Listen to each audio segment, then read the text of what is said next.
ପିଲାମାନେ ଆଜି ଆମେ ହସ ଖେଳ ବହିର ଛେଳି ଡରେ ପାଣିକି ବିଷୟରୁ ଗପ ଗୋଟେ ଶୁଣିବା। ବଣ ଭିତରେ ପାହାଡ଼ଟିଏ, ପାହାଡ଼ ତଳେ ଝରଣାଟିଏ, ଝରଝର କରି ବହି ଯାଉଥାଏ ଝଲମଲ ପାଣି। ମାଛମାନେ ଫକ ଫକ ଡିଆଁ ଡେଇଁ କରୁଥାନ୍ତି।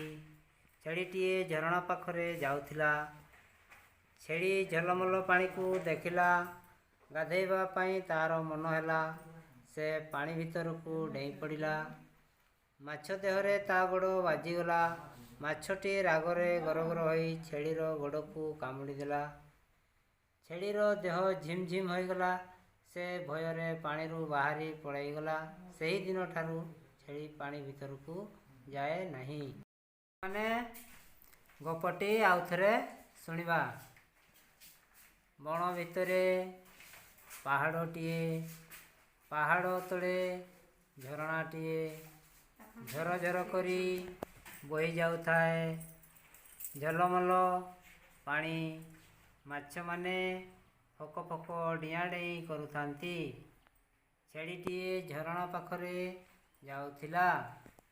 ଛେଳି ଝଲମଲ ପାଣିକୁ ଦେଖିଲା। ଗାଧୋଇବା ପାଇଁ ତା'ର ମନ ହେଲା। ସେ ପାଣି ଭିତରକୁ ଡେଇଁ ପଡ଼ିଲା। ମାଛ ଦେହରେ ତା' ଗୋଡ଼ ବାଜିଗଲା। ମାଛଟି ରାଗରେ ଗରଗର ହୋଇ ଛେଳିର ଗୋଡ଼କୁ କାମୁଡ଼ି ଦେଲା। ଛେଳିର ଦେହ ଝିମ୍ ଝିମ୍ ହୋଇଗଲା।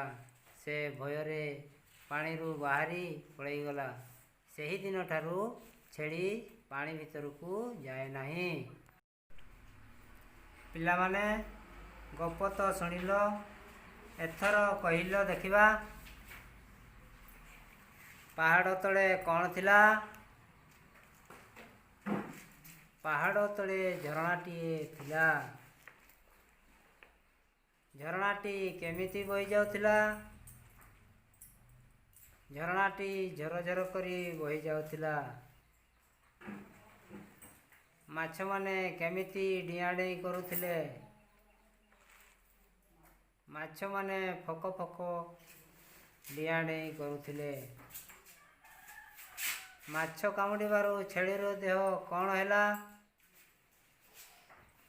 ମାଛ କାମୁଡ଼ିବାରୁ ଛେଳିର ଦେହ ଝିମ୍ ଝିମ୍ ହୋଇଗଲା। ପିଲାମାନେ ଆଜି ପାଇଁ ଏତିକି। ଧନ୍ୟବାଦ।